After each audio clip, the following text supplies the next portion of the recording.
یعنی روزوں کی نفل روزوں کی فضیلت میں عام ہے، اور خاص کر ان 10 روزوں کی تعلق سے ہے جو عشر ذی الحجہ کے شروع میں رکھے جاتے ہیں۔ تو اللہ کے نبی صلی اللہ علیہ وسلم نے ایک عام بات بتائی کہ ان 10 دنوں میں آدمی جو بھی عمل کرے گا اللہ تبارک و تعالیٰ اس کا ثواب دے گا، اور پھر اللہ تعالیٰ کو زیادہ پسند ہے آدمی کہ ان 10 دنوں میں روزہ رکھے۔ اور اسی طرح ایک حدیث اور آتی ہے ابو قتادہ رضی اللہ تعالیٰ عنہ، ابو قتادہ رضی اللہ تعالیٰ عنہ کی ایک حدیث ہے، کہتے ہیں کہ ایک دن اللہ کے نبی صلی اللہ علیہ وسلم کے پاس ایک آدمی آئے اور پوچھنے لگے کہ رسول اللہ صلی اللہ علیہ وسلم سے انہوں نے سوال کیا کہ آپ صلی اللہ علیہ وسلم کس طرح روزہ رکھتے ہیں، یعنی انہوں نے براہ راست اللہ کے نبی صلی اللہ علیہ وسلم سے پوچھا کہ آپ کا روزہ کیسے رہتا ہے، آپ کس طرح روزہ رکھتے ہیں۔ یہ سن کر رسول اللہ صلی اللہ علیہ وسلم کے چہرے مبارک پر غصے کے آثار نمایاں ہوئے، غصہ آ گیا۔ تو حضرت عمر رضی اللہ تعالی عنہ جو اس وقت مجلس میں حاضر تھے، جب اللہ کے نبی صلی اللہ علیہ وسلم کے غصے کی یہ کیفیت دیکھی تو فوراً بول اٹھے، کہا رضیت باللہ ربا وبالاسلام دینا وبمحمد رسولا۔ اللہ کے نبی صلی اللہ علیہ وسلم یعنی وہ فوراً بول اٹھے کہ ہم راضی ہوئے اللہ تبارک و تعالیٰ کے رب ہونے پر اور اسلام کے دین ہونے پر، وبمحمد النبی، اور اللہ کے نبی صلی اللہ علیہ وسلم کے نبی ہونے پر، اور ہم اللہ اور اس کے رسول کے غصے سے پناہ چاہتے ہیں۔ حضرت عمر رضی اللہ تعالیٰ عنہ یہ جملہ بار بار کہتے رہے یہاں تک کہ آپ صلی اللہ علیہ وسلم کا غصہ ٹھنڈا ہوا۔ اس کے بعد حضرت عمر رضی اللہ تعالیٰ عنہ نے پوچھا کہ اس شخص کے بارے میں کیا ہے جو ہمیشہ روزہ رکھے۔ بس سوال کرنے کی الفاظ میں تھوڑی یہ تھی کہ اگر وہ صحابی اس طرح سوال کرتے کہ جیسے حضرت عمر رضی اللہ تعالیٰ عنہ نے کیا، انہوں نے یہ پوچھا کہ آپ کا روزہ کیسے ہے، تو اللہ کے نبی صلی اللہ علیہ وسلم کو تھوڑا غصہ آ گیا۔ اس کی تعبیر، اس کی عبارت بدل کر حضرت عمر رضی اللہ تعالیٰ عنہ نے یہ سوال کیا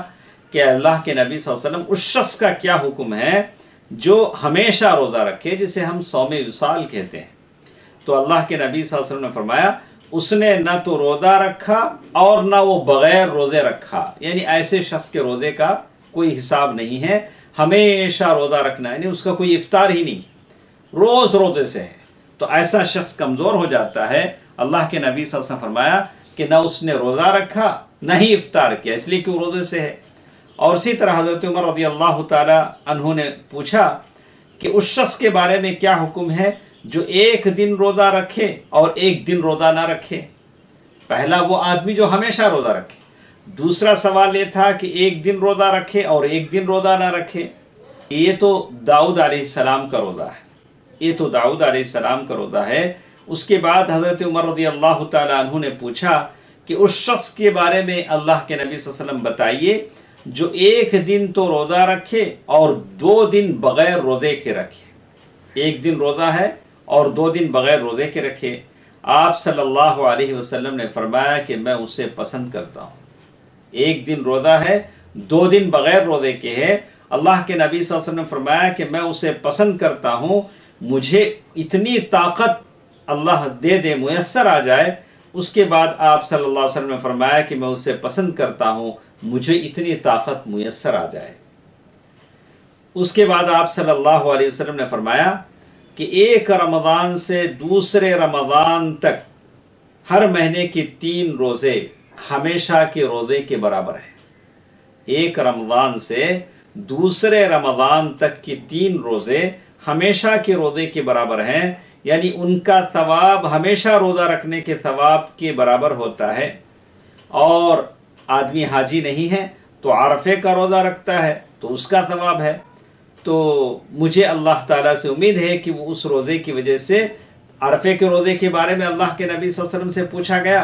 کہ عرفے کے روزے کے بارے میں آپ کیا کہتے ہیں، تو اللہ کے نبی صلی اللہ علیہ وسلم نے پوچھا، کہا کہ مجھے امید ہے کہ اللہ تعالیٰ اس روزے کی وجہ سے اس کے پہلے سال کے گناہ معاف کر دے گا اور اس کے بعد والے سال کے گناہ بھی اس کے معاف ہو جائیں گے۔ 2 سال کے گناہ آدمی کے معاف ہو جائیں گے جو شخص عرفے کا روزہ رکھتا ہے۔ اسی طرح اللہ کے نبی صلی اللہ علیہ وسلم سے یوم عاشورہ کے روزے کے بارے میں پوچھا گیا تو اللہ کے نبی صلی اللہ علیہ وسلم نے فرمایا کہ عاشورہ کے روزے کے بارے میں جب پوچھا گیا تو کہا کہ مجھے اللہ سے امید ہے کہ وہ اس روزے کی بنا پر 1 سال کے پہلے کے گناہ اللہ تعالیٰ معاف فرما دے گا۔ صحیح مسلم کی یہ روایت۔ ابو قتادہ رضی اللہ تعالیٰ عنہ کی یہ حدیث، اس میں بہت ساری باتوں کا ذکر ہمارے ساتھ ہے۔ عاشورہ کے روزے کی فضیلت ہے، اور ہر مہینے میں 3 دن روزہ رکھنے کی فضیلت ہے، عرفہ کے روزے کی فضیلت ہے، اور اسی طرح بعض روایت کے حساب سے پیر کے دن روزہ رکھنے کی فضیلت ہے، جسے اللہ کے نبی صلی اللہ علیہ وسلم سے پوچھا گیا۔ اور ایک بات بھی اس حدیث میں بات ہماری سمجھ میں آتی ہے کہ اللہ کے نبی صلی اللہ علیہ وسلم کو جب غصے کی حالت میں حضرت عمر فاروق رضی اللہ تعالی عنہ نے دیکھا تو کہا رضینا باللہ ربا وبالاسلام دینا وبمحمد رسولا وببیعتنا بیعہ، یعنی ایسے کلمات ہیں، یہ 3 کلمات حضرت عمر رضی اللہ تعالیٰ عنہ نے یہ 3 باتیں کہیں جو دین کی اصل بنیاد ہے، دین کی بنیاد ہے۔ اور یہ 3 باتیں آدمی کو اس وقت پوچھا جاتا ہے جب وہ قبر میں لٹا دیا جاتا ہے۔ یہی 3 باتیں پوچھی جاتی ہیں کہ تمہارا رب کون ہے، تمہارا دین کیا ہے، تمہارے نبی کون ہیں۔ اور معلوم یہ ہوتا ہے کہ زندگی میں بھی یہی 3 چیزیں مطلوب ہیں۔ جیسے کہتے ہیں کہ آدمی، مشروع ہے کہ آدمی جب مؤذن کو اشہد ان لا الہ الا اللہ و اشہد ان محمد الرسول اللہ کہتا ہوا سنے تو اپنے ایمان کی تجدید کرتے ہوئے یہ پڑھے رضیت باللہ ربا وبالاسلام دینا وبمحمد النبی۔ آدمی اس کو پڑھے جب مؤذن کو سنے کہ وہ اشہد ان لا الہ الا اللہ کہہ رہا ہے۔ اور اسی طرح صبح شام 3 مرتبہ پڑھے، 3 مرتبہ پڑھے رضیت باللہ ربا، یعنی آدمی ہمیشہ اپنے ایمان کی تجدید کر رہا ہے۔ اور اللہ کے نبی صلی اللہ علیہ وسلم نے ابو قتادہ رضی اللہ تعالی عنہ کے حدیث میں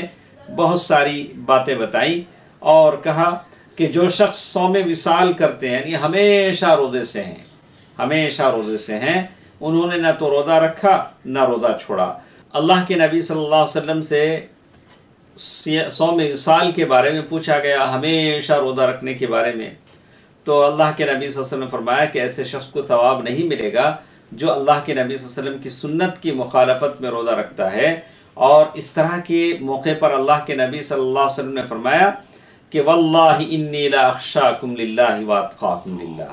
قسم خدا کی میں تم لوگوں میں سب سے زیادہ اللہ تعالیٰ سے ڈرتا ہوں، اور میں سب سے زیادہ اللہ تبارک و تعالیٰ کا خوف رکھتا ہوں، لیکن میں کبھی روزہ رکھتا ہوں، کبھی روزہ چھوڑ دیتا ہوں، اور کبھی جاگتا ہوں اور کبھی سو جاتا ہوں، اور میں شادیاں بھی کرتا ہوں۔ فمن رغب عن سنتی فلیس منی، جو میری سنت سے منہ موڑے گا وہ مجھ میں سے نہیں ہے۔ تو اسے یہ ہمیشہ روزے رکھنے کا ثواب اس لیے نہیں ملے گا کہ اس نے اللہ کے نبی صلی اللہ علیہ وسلم کی سنت کی مخالفت کی۔ اسی طرح اللہ کے نبی صلی اللہ علیہ وسلم سے اس آدمی کے تعلق سے پوچھا گیا جو 2 دن روزے رکھتے ہیں اور 1 دن افطار کرتے ہیں، یعنی 2 دن روزے رکھا 1 دن نہیں۔ تو اللہ کے نبی صلی اللہ علیہ وسلم فرمایا وَمَن يُطِيقُ ذَلِكَ، کون ایسا کر سکتا ہے؟ تو اللہ کے نبی صلی اللہ علیہ وسلم نے اس کو ناپسند کیا کہ غالباً کوئی ایسا نہیں رکھ سکتا کہ 2 دن روزہ رکھے 1 دن روزہ چھوڑے، اس میں بڑی مشقت ہے، اور آدمی کمزور ہو جاتا ہے، اور آدمی دوسری عبادتیں صحیح طور سے بجا نہیں لے سکتا۔ لیکن آدمی کبھی ایسا کرے کہ مہینہ 2 مہینے 1 مہینہ بیچ میں چھوڑ دے، پھر دوسرے مہینے میں ایسا کرے، تو ہو سکتا ہے کہ آدمی اس طرح کرے کہ 2 دن روزے رکھے اور 1 دن چھوڑ دے۔ اور اسی طرح اللہ کے نبی صلی اللہ علیہ وسلم سے یہ پوچھا گیا کہ 1 دن روزہ رکھے اور 2 دن روزہ چھوڑ دے۔ عن صوم یوم،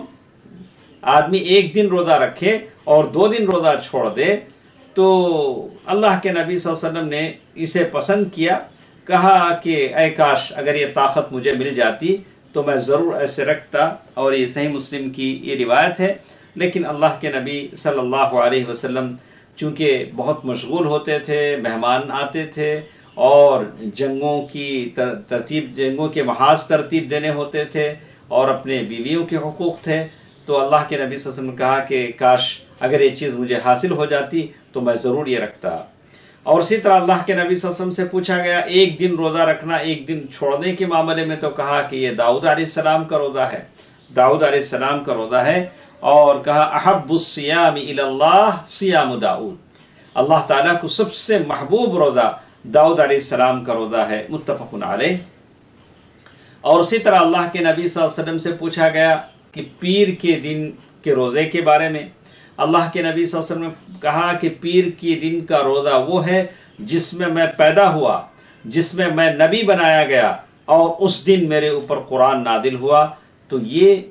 اللہ کے نبی صلی اللہ علیہ وسلم کے الفاظ بتاتے ہیں کہ اس دن روزہ رکھنے کی بڑی فضیلت ہے کہ اللہ کے نبی صلی اللہ علیہ وسلم پر اس دن قرآن نازل ہوا اور نبی وہی نازل ہوئی، نبی بنائے گئے اور اللہ کے نبی صلی اللہ علیہ وسلم اس دن پیدا ہوئے۔ اسی طرح اللہ کے نبی صلی اللہ علیہ وسلم نے مہینے میں 3 دن روزہ رکھنے کی بات کہی، اور رمضان تھے، رمضان کے بیچ میں، یعنی ہر سال بھر میں مہینے کے 3 دن روزہ رکھنے کی بات کہی، تو ایسا شخص ہے جو ہمیشہ روزہ رکھنے کا ثواب اسے ملتا ہے۔ یہ بہت آسان ہے، میں اور آپ کوشش کریں کہ اللہ تعالیٰ مجھے اور آپ کو توفیق دے۔ اور اسی طرح میرے نبی صلی اللہ علیہ وسلم سے عرفے کے روزے کے بارے میں پوچھا گیا تو کہا کہ یکفر السنۃ الماضیہ والباقیہ، یعنی پچھلے سال اور اگلے سال دونوں سال کے گناہ معاف ہو جاتے ہیں۔ اور اسی طرح پوچھا گیا عاشورہ کے روزے کے بارے میں تو کہا کہ عاشورہ کا روزہ وہ ہے جس سے آدمی کے پچھلے سال کے گناہ معاف ہوتے ہیں۔ تو یہ تھی چند باتیں خاص کر شوال کے روزوں کے تعلق سے۔ کوشش کریں ہرگز اس موقع کو ہاتھ سے جانے نہ دیں، پورے یعنی ہمیشہ روزہ رکھنے کا ثواب آدمی کو ملتا ہے، لیکن اس میں اور بھی مسائل ہیں، انشاءاللہ اگلی مجلس میں ہم آپ کو بتائیں گے۔ کہ مختصر بات ہمارے ساتھ یہ تھی کہ شوال کے 6 روزے آدمی پورے مہینے میں کہیں سے بھی رکھ سکتا ہے، ابتدا میں، بیچ میں اور آخر میں، اور ترتیب اس میں ضروری نہیں ہے۔ اللہ تعالیٰ مجھے اور آپ کو اس نیکی کو کرنے کی توفیق دے، اللہ تعالیٰ اخلاص کی دولت عطا فرمائے، آمین۔ والسلام علیکم ورحمۃ اللہ وبرکاتہ۔